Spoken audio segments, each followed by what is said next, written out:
More breaking news, this time in Orange County, where a jury is about to get the case of a 14-year-old boy who died after slipping from a free-fall ride on International Drive. Attorneys are giving their closing arguments in this civil trial surrounding the death of Tyree Sampson.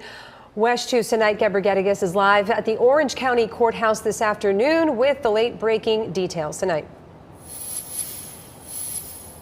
Yeah, you know, guys, as you can imagine, there were a lot of tears in the courtroom today, especially when Tyree's mom, dad, and older brother gave their testimony. 7 men were seated this morning for the jury. The attorneys representing the family gave their arguments. But what's missing inside that courtroom? The defendant, the foreign company responsible for building, testing, and designing the free fall ride. Attorneys on the same team to help a grieving family find some closure. We were going to ask for a significant verdict in the millions and millions and millions of dollars. It's been more than 2 years since 14-year-old Tyree Sampson fell to his death from the free fall ride at Icon Park. A state investigation found that Tyree slipped out of the harness after his seat had been adjusted to handle the teen's large size. The defendant was, it is admitted that the defendant was negligent in failing in certain duties. During trial on Thursday, attorneys for Tyree's mom and dad said every defendant in the case has already settled lawsuits, except for Funtime, the Austrian-based manufacturer of the ride that is at the center of the civil case. You know the one thing this ride didn't have?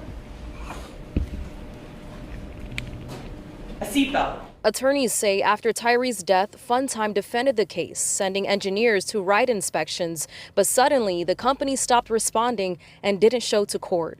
They didn't want to look at Nakia and look at Yarnell and explain why there was no seatbelt. In their tearful testimony, the parents and Tyree's older brother shared memories of their gentle giant who loved football, art, and his family. He was always a leader, always a leader.